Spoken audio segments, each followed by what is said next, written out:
Olá, espero que todos estejam bem no dia de hoje. Hoje venho com a segunda parte do capítulo da minha tese de doutorado, que é a ética e cuidar de si, a arte intencional de viver em liberdade. Para assistir esse vídeo, né, é importante ver o vídeo passado, né, que eu vou tratar sobre a questão da ética e poder, né? E tem alguns vídeos aqui no meu canal que para quem tem vontade de aprofundar na questão, que está aqui no meu canal, que trata sobre esses temas, dessas obras de Michel Foucault e Spinoza. Né? Tem vídeos tratando sobre aulas do Deleuze, falando do Spinoza, tem a hermenêutica do sujeito, a coragem da verdade, vigiar e punir, em defesa da sociedade, do governo dos vivos, né? Então, se você tiver interesse, está aqui, né, no meu canal, ok? Então, para continuar o que estávamos discutindo no vídeo passado, o Foucault ele vai tratar sobre essa questão da ética, né? Dessa questão da governamentabilidade dos sujeitos por si mesmos, dessas relações de afetações exteriores, né, sobre os corpos, sobre as afetações que os sujeitos têm uns em relação aos outros, né. Então, o Foucault ele vai tratar, né, como essa questão da ética, da liberdade cívica, foi refletida, né, entre os filósofos da antiguidade como uma prática refletida da liberdade. E essa prática refletida da liberdade, ela implica o cuidar de si, né? O cuidar de si, ele implica também o cuidar de si, né, para cuidar dos outros, cuidar de si para cuidar da cidade, né? Então, a liberdade que o sujeito tem para consigo mesmo implica na liberdade dos outros. A ética, ela se dá assim, né? Por exemplo, na ordem da sexualidade, né? É liberando o desejo que se saberá como conduzir em relação para com os outros, né? Liberando o desejo que o sujeito aprende a conduzir eticamente nas relações de prazer com os outros. Então, o cuidar de si implica o cuidado com os outros, né?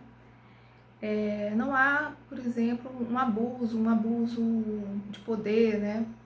Nem em relação a si, nem em relação aos outros. E aí o Foucault ele diz, aquele que cuidasse adequadamente de si mesmo, né, nessa cultura de si, né, do cuidado de si, que ele trata na filosofia greco-romana, né, aquele que cuidasse adequadamente de si mesmo era por isso mesmo capaz de se conduzir adequadamente em relação aos outros.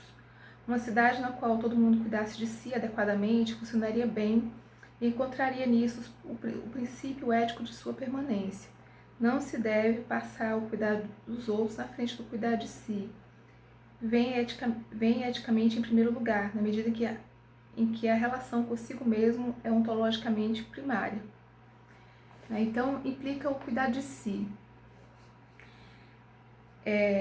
Que aí se dá, né? Esse cuidar de si se dá na relação com o cuidado com os outros, com a comunidade, né? Ponderando a relação que se tem para consigo mesmo em relação aos outros que o sujeito ele assume um papel pensado, refletido, né?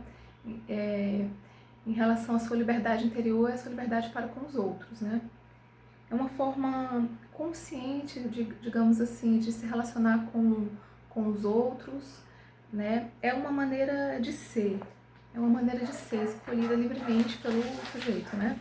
E ao mesmo tempo é um exercício, né? É uma forma conquistada pelo sujeito, desejada e trabalhada em si. E aqui eu faço uma diferença entre o que seria uma atitude ética e uma moral, né? Eu utilizo aqui um momento em que o Deleuze vai falar sobre Spinoza. Ele vai dizer, por exemplo, que a moral sempre implica uma instância superior, sempre implica uma ideia transcendente, né, que vai julgar, né? A moral aparece como uma missão de julgar, pois somente podemos julgar o ser mediante uma instância superior, né, que seria uma ideia transcendente que ela não está sendo realizada. Por exemplo, Aristóteles expressa que o homem é um animal racional, mas o homem age com irracionalidade, por isso sua essência de ser um animal racional nunca está plenamente realizada. Então, o sujeito julga a si mesmo, né? E a moral, ela surge com o meio de realização dessa essência, que é se conduzir de maneira racional, onde o sujeito julga a si mesmo e é julgado, né? Então, o julgamento implica a moral, sempre uma ideia transcendente, né? Que não se realiza. A ética não acontece assim, né? Na ética não existe julgamento, mas o que existe são modos de ser, maneiras de se conduzir, né? São relações de sujeitos envolvidos. Nunca está relacionado com valores transcendentais, né? É sempre um modo de ser. Então, todos existem seus graus de potência, né, de poder. Todos têm uma quantidade de potência sobre aquilo que se é capaz de fazer, né, ou do que se suporta. Então, diferente da moral, ao qual o sujeito vai agir de acordo com uma essência, né, a ética, ela implica relações, são relações com modos de existência, né, são relações. Na antiguidade, essa questão da ética, ela estava relacionada com uma maneira espiritual, né, uma espiritualidade. E quando surgiu o pensamento científico, o saber científico, essa forma de pensar a ética mudou, né? Porque antes a ética estava relacionada com o mundo, né? Uma maneira de estar, de sentir-se parte do todo, essa visão mais cosmológica. A filosofia ela estava relacionada, né, com diferentes campos da realidade natural e humana, né? Era um saber que se ocupava praticamente de tudo, não havia uma separação das coisas. Então, nas comunidades alternativas, né, por ter essa visão mais holística, né, mais cosmológica, né, existe essa ideia do cuidado de si, o cuidado do planeta, né, o cuidado com a comunidade. É um cuidado com a sustentabilidade da vida, né, que tem como propósito uma vida comunitária, né, comprometida com a vida na Terra, com o planeta, né, com a espiritualidade, mas como uma maneira de ser, né. Então, está conectado com a busca da sustentabilidade da vida e prima por construções autônomas capazes de se manter, né, pensando nas relações com a natureza. Então, são busca por situações simples da vida, né, como trabalhar, se alimentar, vestir, morar, educar os filhos, né. Aqui um depoimento de um morador de uma comunidade alternativa. Tem uma atitude espiritual todo aquele que tem uma atitude permanente de cooperação com a vida. Se você agoa as plantinhas de sua horta, você está cooperando com a vida daquelas plantas. Se você dá comida para o cachorro e água para o gato, você está cooperando com a vida deles. Se você aceita a visita de estranhos que estão precisando de alguma coisa, você está cooperando. Se eu estou ajudando minha nova vizinha a arrumar a estante da cozinha, eu estou cooperando com a vida dela. Isso é a base de toda uma espiritualidade alternativa. É uma atitude de cooperar com a vida, de ajudar os processos da vida. Na antiguidade, né, não havia essa preocupação com a sustentabilidade da vida, né, com a natureza.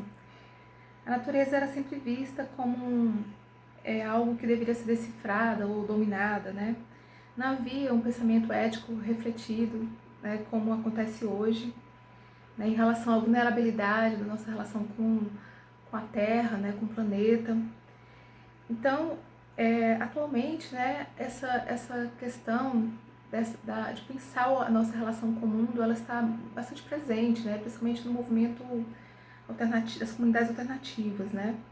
Há uma proposta ética intervencionista, né, em relação à preservação da natureza, né, E os moradores das comunidades, eles citam vertentes de pensamento ético, né, em relação a isso, né, essa relação de sustentabilidade da vida, como eu já falei aqui, né.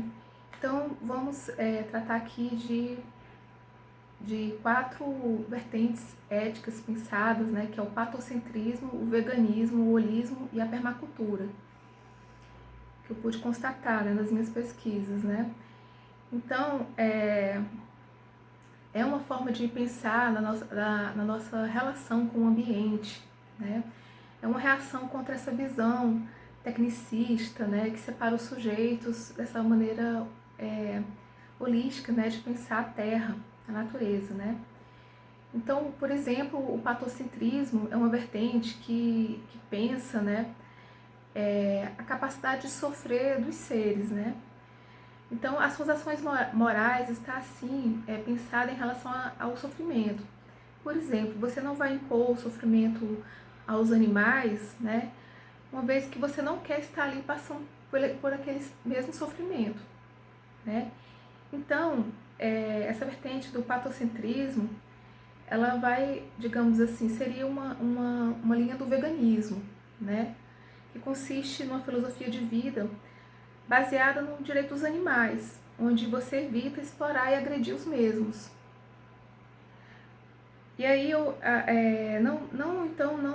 não se consome, né, produtos de origem animal. Como aqui eu vou trazer aqui um depoimento, não como nada de origem animal. Para o veganismo mesmo, o principal motivo é não querer causar sofrimento aos outros. Quando você rejeita carne mesmo, diz, não quero matar um bicho, não quero ingerir um bicho, pois o bicho teve medo na hora de morrer e eu não quero ingerir essa energia. O vegano vai mais longe, ele vê que sofrimento vai até mesmo quando o cara vai tirar o leite da vaca. Não é mais manual, mas agora são as bombas que eles colocam e dá choque elétrico no peito da vaca. E dá mamite, e umas coisas assim. O ovo também, pois coloca as galinhas em locais minúsculos e elas ficam lá estressadas, comendo o dia inteiro e botando o dia inteiro, né? Isso aqui foi uma entrevista de uma moradora. Então tem essa, eu constatei que nas comunidades alternativas, né, muitas pessoas têm essa linha, né, vegana e vegetariana. A outra vertente seria o holismo, né, que significa o todo, o inteiro, e abrange um olhar integrado, né, que pensa a Terra como um organismo vivo. A Terra, nessa visão, não é uma fonte de recursos, mas é um ser vivo, né, integrado. Então, essa perspectiva holística, né, os indivíduos não se encontram separados da Terra, como expressa um morador, né? Uma fogueira que você acende aqui e a fumaça vai pelos ares, vai fazer um mal lá na frente e você não está vendo. Para uma pessoa que você não se relaciona diretamente, mas se relaciona planetariamente. Você vai poluir aquele que você nem conhece pessoalmente. Viver egocentricamente é prejudicial a você mesmo.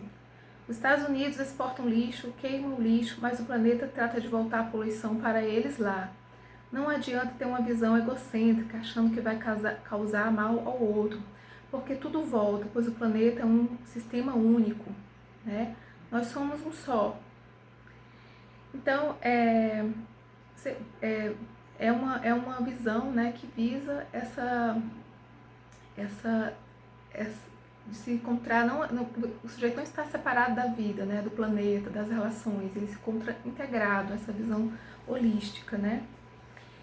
Outra vertente ética é a permacultura, né, que busca uma sustentabilidade ecológica, na qual cada um se torna responsável, né, por uma existência com a natureza, né, e com os seus descendentes, em que busca relações harmoniosas, né, com a terra, e utiliza técnicas de agricultura, né, que são tradicionais e modernas ao mesmo tempo, né, mas busca sempre essa sustentabilidade, essa visão holística, essa visão sistêmica, né, essa visão de cuidado para com a terra, né.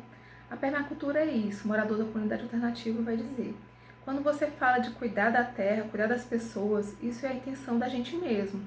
A terra é minha casa, meu corpo é minha casa, minha ética vai para a relação com os irmãos. Você cuida da terra, você cuida das pessoas, você cuida de você mesmo.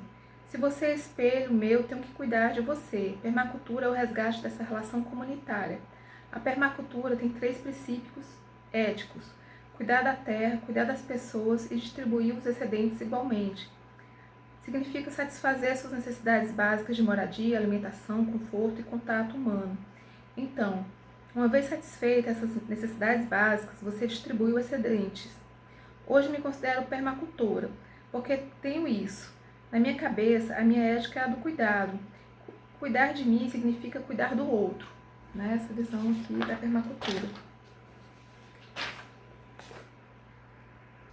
Então, percebemos, né, que os moradores das comunidades alternativas, né, existe essa reflexão, né, da atuação do sujeito em relação à terra, à natureza, né, bem diferente dos sujeitos da modernidade, né, que vivem nos centros urbanos, que estão submetidos a regras normativas, né, do sistema, da estrutura que produz essa relação de produção-consumo, né, onde os indivíduos estão vivendo vidas individualizadas, né, onde estão na luta, na batalha dentro do sistema pela sua sobrevivência, né, pelo seu status, pela sua questão financeira, né.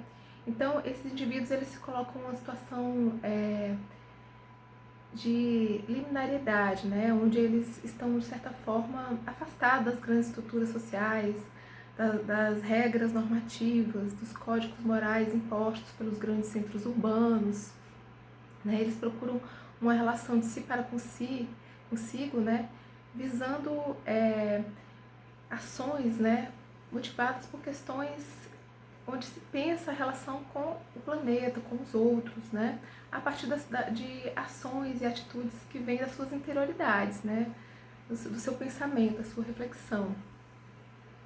Eles não estão ali vivendo, né, nos ditames de um mercado capitalista de consumo, né, que impõe maneiras de ser, né. Aqui há uma busca por uma ética do cuidado, né, que é sim, o cuidar de si, o cuidar dos outros, o cuidar da terra, né. Então eles buscam essa visão assim, digamos que mais cosmológica, né, mais integradas em relação ao ambiente e também em relação entre si, né, como em um vídeo passado eu tratei, né, dessa relação do ENCA, né, do Encontro Nacional de Comunidades Alternativas, em que as pessoas estão ali abertas, né, umas aos outros.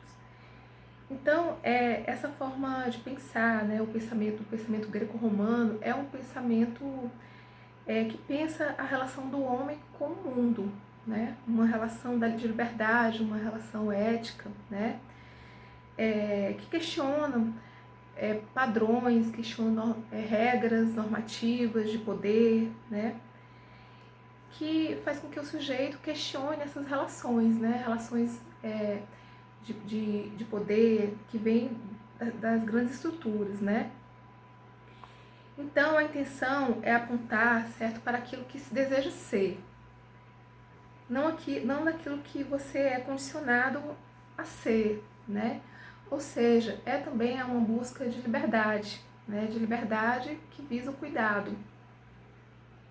Então, há uma crítica ao consumo, certo? Os sujeitos se afastam dessa relação de consumo, de necessidades criadas pelo mercado capitalista, que cria um sujeito egocêntrico, que está ali concorrendo com os outros, que se descompromete com o entorno, né, com o planeta, com essa visão holística, né, onde os sujeitos estão condicionados por desejos de consumo, que muitas vezes são necessidades criadas pelo sistema, né, que não há uma necessidade real, né, um tipo de aprisionamento das grandes estruturas da sociedade de consumo, né. E há ali também uma falta de liberdade, de escolher como se deve viver, né, pois os sujeitos estão ali condicionados ao sistema, né, cada um querendo lutar, numa luta acirrada para garantir o que é seu, né, expressando assim um individualismo avassalador, né, onde traz uma guerra, onde todos estão ali condicionados a lutar pelo seu emprego, seu salário, seu carro, sua casa, né, por sua família, né? Estão ali querendo uma sobrevivência individual, egoísta, não tem essa visão que vai expandir para outras do mundo, né? Então, os moradores das comunidades alternativas, eles trazem essa problemática, né? Eles problematizam essa questão da liberdade, né? Dos apegos que a sociedade moderna ela traz, que tira a liberdade das pessoas, né? Então, a liberdade aqui configura o que você deseja ser, o que você quer ser, né? Como você quer estar no mundo. Você não quer estar ali sendo condicionado, né? Então, configura realizar trabalhos, né? Mas trabalhos artesanais, onde o sujeito se reconhece naquilo que ele está fazendo, onde ele escolhe a maneira de viver, como aqui expressa um morador de uma comunidade. A sociedade é opressiva, mas não para mim, mas para todo mundo. Você vira escravo de tudo lá, tudo é. Você tem que fazer isso, assim, assim, assim, assim. Você vai viver assim, você vai ser advogado. Que liberdade eu tenho aí de escolher alguma coisa? Também acho que liberdade é uma sintonia de trabalhar com a terra, de buscar um lugar para plantar e pensar assim, aquele lugar é bom para plantar. Você sentir o lugar, para mim isso é liberdade. Sentir isso aqui tudo é liberdade. Então, essa forma de existir diferente, né, que as comunidades alternativas elas propõem, esse estado de liminariedade, né, onde você está ali afastado das grandes estruturas, né, essa prática de estar buscando uma liberdade, né, uma liberdade interior, uma relação de cuidado de si, cuidado com os outros, né, é uma prática que ela tem que ser intencionalmente buscada, né, é um exercício. Porque dentro das comunidades podem sim existir pessoas que estão lá, mas elas não conseguiram libertar-se, né, das suas restrições internas, né, das suas formas de assujeitamento ao poder, né, não conseguem persistir numa situação de liberdade para consigo mesmo. E ainda reproduzem uma lógica capitalista, uma maneira de ser capitalista, né? Então, há um processo intencional de viver de outra maneira, né? Com essa visão mais holística, né? Que visa o cuidar de si, o cuidar dos outros, o cuidar do planeta. Assim narra um morador da comunidade alternativa. O movimento se formou há 35 anos e vinha de um anseio no íntimo de cada pessoa, de uma vida simples, boa e que pudesse fazer escolhas. O nome mais adequado para as comunidades alternativas não seria mais esse, é um termo pejorativo, seria comunidade intencional, ou seja, tem intenção de viver com aquela pessoa por escolha sua, assim como outra pessoa tem essa intenção de viver com você por escolha dela. Isso acontece porque abre as portas para essa pessoa e é o que a gente vive aqui. Eu tenho a chave das outras casas, as outras casas têm a minha chave da minha casa, da minha vida, podem entrar com a minha permissão antecipada. Por isso a comunidade é mais que alternativa, é intencional. Porque você está em confiança com o outro, né? Você está aberto para esses que têm essa intenção. Dentro dessa comunidade intencional, talvez viva essa pessoa que não tem intenção, não vive a vivência intencional. Elas estão vivendo a vivência alternativa, que é o primeiro patamar. A vivência intencional está acima para essas pessoas mesmo que estão vivendo mesmo com a intenção de viver. Tem pessoas que acham bonito, querem viver aquilo ali, mas tem um processo, ela não cai de paraquedas ali, tem um processo. Tem que se despojar, se desnudar. Por que no encontro de comunidades alternativas as pessoas tiram a roupa para tomar banho juntas? Porque é uma forma de se desnudar. Estou aqui de corpo inteiro para você me ver como eu sou. A intenção é essa, você se abrir, não ter medo e o outro não ter medo de você. As pessoas podem fazer essa experiência de viver comunitariamente, numa comunidade intencional que é tempo, né? Então é um processo, é uma relação de si para consigo, né? É um estado de viver no limite, nas comunidades nativas, né? Onde o sujeito tem que romper com séculos, né? De assujeitamentos que o cristianismo operou em suas subjetividades, onde o sujeito foi ali condicionado a viver em códigos rígidos, morais, regras impostas pela sociedade, onde os sujeitos estão condicionados ao capitalismo, né? Onde disciplinou, regulamentou, né? Normalizou seus corpos, sua maneira de ver o mundo, né? Sua forma de olhar, né? São processos de de individualização, né, onde o sistema atuou, né, através de um poder racionalista, através de um racionalismo de um poder, né, que criou indivíduos que vivem de maneiras egocêntricas, né, onde estão em relações de competição, de poder dentro do sistema. E o ENCA, né, o Encontro de Comunidades Alternativas, é um momento onde você faz um início de um exercício de abertura, né, abertura para a relação para com os outros, para com a terra, né? E o ENCA é um local, o Encontro Nacional de Comunidades Alternativas é um local de unir os grupos com intenção comunitárias, né? Então esse movimento New Age, né, ele tem sim um individualismo, né? Mas é aquele individualismo expressivo, onde o sujeito cuida de si, onde procura ter uma vida criativa, uma vida estética, né? Uma proposta de indivíduo expressivo, onde ele expressa a sua maneira de ser, né? E é diferente do individualismo utilitário que existe nos sistemas, né? Onde o indivíduo está ali apenas isolado em bolhas, né? Egocêntricas, em sistemas de status e competição, né? A individualidade tratada nas práticas alternativas, da proposta das comunidades, ela não é ali isolada, né? Ela não está ali, na verdade é uma busca de se fundir com os outros, né? De trabalhar também a relação com a natureza, né? E com o cosmos, né? Então é uma busca intencional, é um trabalho de si sobre si, né? Através de tipo de ascese, né? Não, o sujeito não está ali vivendo daquela maneira por regras impostas exteriormente, né?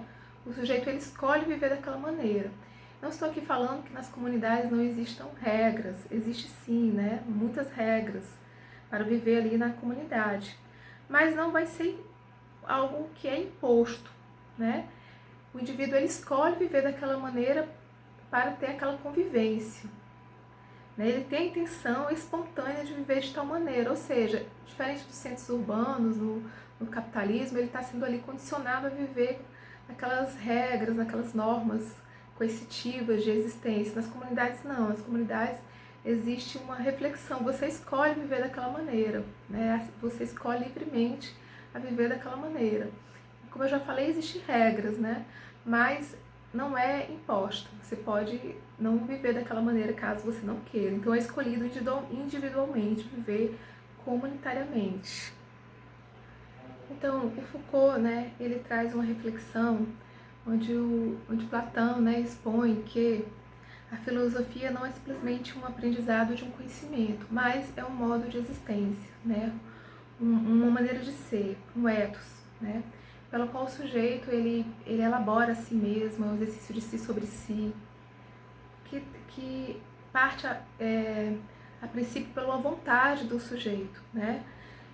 Não existe nada que é imposto, né, de fora para dentro, mas é uma escolha, né, que vem de dentro, né?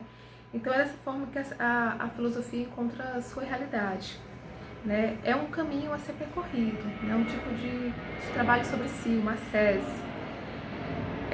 É uma coabitação com um caminho escolhido pelo sujeito, né? Então o filósofo ele vai ver qual é o seu papel no mundo, né?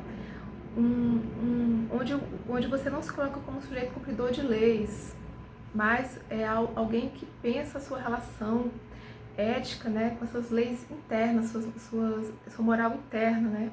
E não aquilo que você é submetido, condicionado, né? É um tipo de potência de ser, né, que segundo Spinoza, né, o sábio é aquele que compreende uma lei que rege as ações a partir de si mesmo, né, a partir do seu interior, da sua crítica, né. Ele não vai viver de acordo com proibições morais externas, condicionamentos externos que frustram o seu poder e a sua vontade de agir, a sua potência, né. Então, as comunidades alternativas têm essa vivência intencional, que é também um caminho de experimentação de si, né? Trabalho sobre si, que visa assim essa relação com a natureza e com o cosmos, né? Então é uma transformação do sujeito para consigo mesmo. Aqui uma autora, né, ela vai dizer: a nova era propõe uma transformação autônoma, independente da influência do poder ou da autoridade alheios, conseguida através da interação do indivíduo consigo mesmo ou com um todo abstrato, ou seja, a natureza ou cosmo, que são as energias, né? Então, sugere uma relação de si, né, buscando a si mais a relação com a natureza. É uma espécie de maestria de si mesmo, onde os sujeitos buscam construir sua vida de maneira criativa, né, através de um ethos, uma maneira solidária, ecológica, né, buscando pensar a maneira intervencionista do homem com a natureza, né. E aí se utiliza, assim, como eu já falei, a permacultura, que é um tipo de ciência com ética, é uma técnica de sabedoria para com a natureza, que não visa ali uma dominação, uma subjugação da terra, né? Mas um compartilhamento harmônico com todos os seres.